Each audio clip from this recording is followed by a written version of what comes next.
बंगाल में ममता बनर्जी को हराना बीजेपी के लिए आज भी नामुमकिन क्यों है? आरजी कार रेप और मर्डर केस के बाद ऐसा लग रहा था वह दिल्ली में हुए निर्भया रेप और हत्याकांड जैसे मुद्दा बन जाएगा, वो बना भी। लेकिन बंगाल में उसका वैसा राजनीतिक परिणाम नजर नहीं आ रहा है जैसा दिल्ली में हुआ। टीएमसी सरकार की लोकप्रियता पर न कानून व्यवस्था बिगड़ने का कोई असर है और न ही भ्रष्टाचार के आरोपों का कोई प्रभाव। नमस्कार, आप देख रहे हैं 7 टीवी भारत। मैं हूं आपके साथ सुशील गिरीश। 7 टीवी भारत के खास प्रोग्राम न्यूज मिनट में आपका स्वागत है। अगर आपको वीडियो पसंद आए तो एक प्यारा सा कमेंट लिख सकते हैं। पसंद नहीं आने पर इसे संसदीय तरीके से कोसा जा सकता है और इसे शेयर भी कर सकते हैं। इन सब के लिए आपको वीडियो में आखिरी तक बने रहना होगा। दिल्ली में आम आदमी पार्टी को हराना आसान नहीं था, पर बीजेपी ने यह कर दिखाया। जाहिर है कि दिल्ली की जीत के बाद बीजेपी की नजर 2026 के पश्चिम बंगाल विधानसभा चुनाव पर है।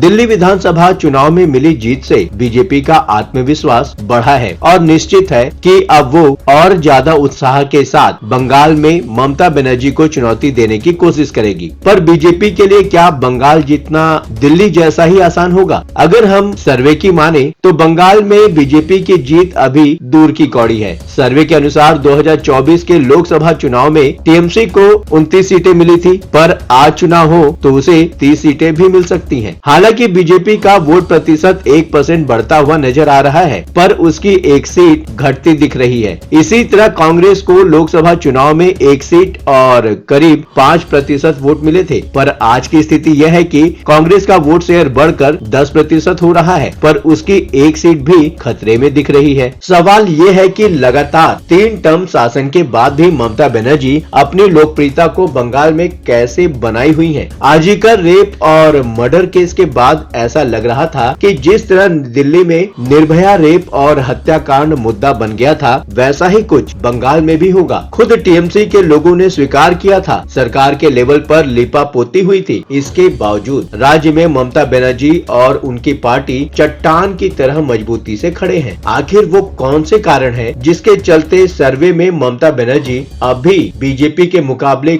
कहीं बहुत आगे नजर आ रही है? वीडियो में आगे बढ़ने से पहले एक छोटी सी रिक्वेस्ट है, अगर अभी तक आपने चैनल को सब्सक्राइब नहीं किया है तो अभी सब्सक्राइब करके न्यूज कॉल 24 के परिवार का हिस्सा बने। वीडियो में आखिरी तक बने रहिए। बंगाल में ममता सरकार ने कई गरीबोन्मुख योजनाएं चलाई हुई हैं, जिनका असर बहुत गहरे तक है। केंद्र सरकार की योजनाओं की तर्ज पर बंगाल ने अपनी योजनाएं शुरू की हुई हैं। आयुष्मान योजना और प्रधानमंत्री आवास योजना जैसी ही योजनाएं बंगाल सरकार ने शुरू करके जनता में अपनी पैठ बनाई है। केंद्र सरकार की 80 करोड़ लोगों को मुफ्त खाद्यान्न योजना के शुरू होने के पहले ही बंगाल सरकार ने कोरोना वायरस से लड़ने के लिए स्वास्थ्य बीमा और दिहाड़ी मजदूरों को 1-1 हजार रुपए दिया जाने की योजना शुरू की थी। ममता बनर्जी सरकार की बड़ी कामयाबी लक्ष्मी भंडार योजना रही है। पश्चिम बंगाल सरकार ने एक परिवार की महिला मुखिया को वित्तीय सहायता प्रदान करने के लिए अगस्त 2021 में इस योजना की शुरुआत की। इस योजना के तहत सामान्य जाति के वर्ग के लिए 500 रुपए प्रति माह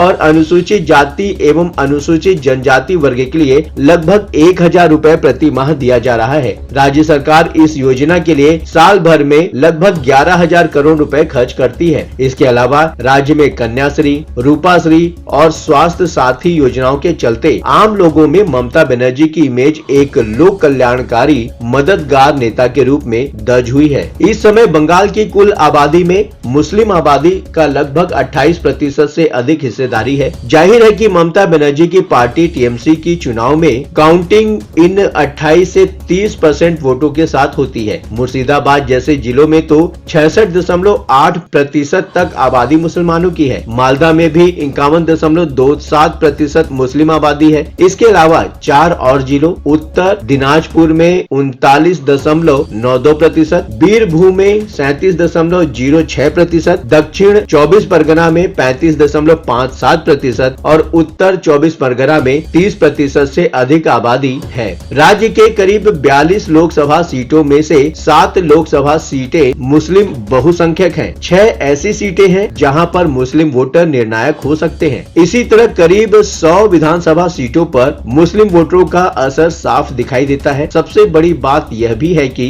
वामपंथियों और कांग्रेस के कमजोर होने के चलते ममता बनर्जी के इस वोट बैंक पर किसी को भाव नहीं मिलता है। राजनीतिक विश्लेषकों का मानना है कि हरियाणा और दिल्ली में अगर इंडिया गुट के लोग एकजुट होकर लड़े होते बीजेपी को विजय नहीं मिलती, पर ममता बनर्जी को इसकी कोई फिक्र नहीं है क्योंकि बंगाल में कांग्रेस बहुत ही कमजोर हो चुकी है। ममता बनर्जी कहती हैं कि बंगाल में कांग्रेस का कुछ भी नहीं है, मैं अकेले लड़ूंगी, हम अकेले ही काफी हैं। बनर्जी ने विधानसभा के बजट सत्र से पहले एक बैठक में अपनी पार्टी के सांसदों को संबोधित करते हुए अगले साल होने वाला राज्य विधानसभा चुनाव 2/3 बहुमत से जीतने का भरोसा जताया। उन्होंने दावा किया कि पार्टी कुल सीट में से 2/3 से अधिक सीट जीतकर लगातार चौथी बार राज्य में सरकार बनाएगी। पश्चिम बंगाल में पिछले लोकसभा चुनाव के समय तृणमूल सरकार पर भ्रष्टाचार के कई आरोप लगे। चुनाव में भ्रष्टाचार एक मुद्दा भी बना। PDS scam, cattle smuggling scam, teacher recruitment scam, मंत्रियों नौकरशाहों की गिरफ्तारी आदि ने